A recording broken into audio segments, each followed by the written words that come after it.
ॐ ध्यानं वागीसायस्य वदने लक्ष्मीर्यस्य च वक्षसि यस्यास्ते हृदये संवित् तं नृसिंहमहं भजे। देवताकार्यसिद्ध्यर्थं सभास्तम्भसमुद्भवं श्रीनृसिंहं महावीरं नमामि ऋणमुक्तये। लक्ष्म्यालिङ्गितवामाङ्गं भक्तानां वरदायकं श्रीनृसिंहं महावीरं नमामि ऋणमुक्तये। आन्ध्रमालाधरं शङ्ख चक्राब्जायुधधारिणं श्रीनृसिंहं महावीरं नमामि ऋणमुक्तये। स्मरणात् सर्वपापघ्नं कर्तृजविषनाशनं श्रीनृसिंहं महावीरं नमामि ऋणमुक्तये। सिंहनादेन महता दिग्धं भयनाशनं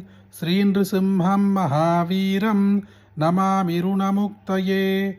प्रह्लादवरदं श्रीशं दैत्येश्वरविदारिणं श्रीनृसिंहं महावीरं नमामि ऋणमुक्तये। क्रूरग्रहैः पीडितानां भक्तानामभयप्रदं श्रीनृसिंहं महावीरं नमामि ऋणमुक्तये। वेदवेदान्तयज्ञेशं ब्रह्मरुद्रादिवन्दितं श्रीनृसिंहं महावीरं नमामि ऋणमुक्तये। य इदं पठते नित्यं ऋणमोचनसंज्ञितम् अनृणे जायते सत्यो धनं शीघ्रमवाप्नुयात्। कटिकाचलशृङ्गाग्रे विमानोदरवासिने निखिलामरसेव्याय नरसिंहाय मङ्गलम्।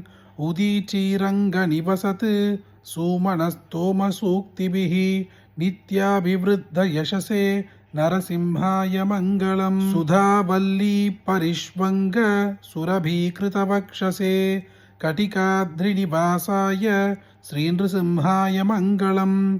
सर्वारिष्टविनाशाय सर्वेष्टफलदायिने कटिकाद्रिनिवासाय श्रीनृसिंहाय मङ्गलम्। महागुरुमनःपद्म मध्यनित्यनिवासिने भक्तोचिताय भवतात् ಮಂಗಳಂ ಶಾಶ್ವತೀ ಸಮಾಹ. ಎಲ್ಲ ಋಣಗಳನ್ನು ಕೇವಲ ಕೇಳಿದರೆಯೇ ದೂರ ಮಾಡುವ ಋಣ ವಿಮೋಚನ ನರಸಿಂಹಸ್ವಾಮಿ ಸ್ತೋತ್ರವನ್ನು ನೀವು ಮಾತ್ರ ಕೇಳಬೇಕಾ? ನಿಮಗೆ ಗೊತ್ತಿರುವ ಎಲ್ಲರಿಗೂ ಇದನ್ನು ಶೇರ್ ಮಾಡಿ, ಈ ವಿಡಿಯೋಗೆ ಲೈಕ್ ಮಾಡಿ, ನಮ್ಮ ಚಾನಲಿಗೆ ಸಬ್ಸ್ಕ್ರೈಬ್ ಮಾಡಿ. ಮುಂದಿನ ವಿಡಿಯೋದಲ್ಲಿ ಸಿಗೋಣ.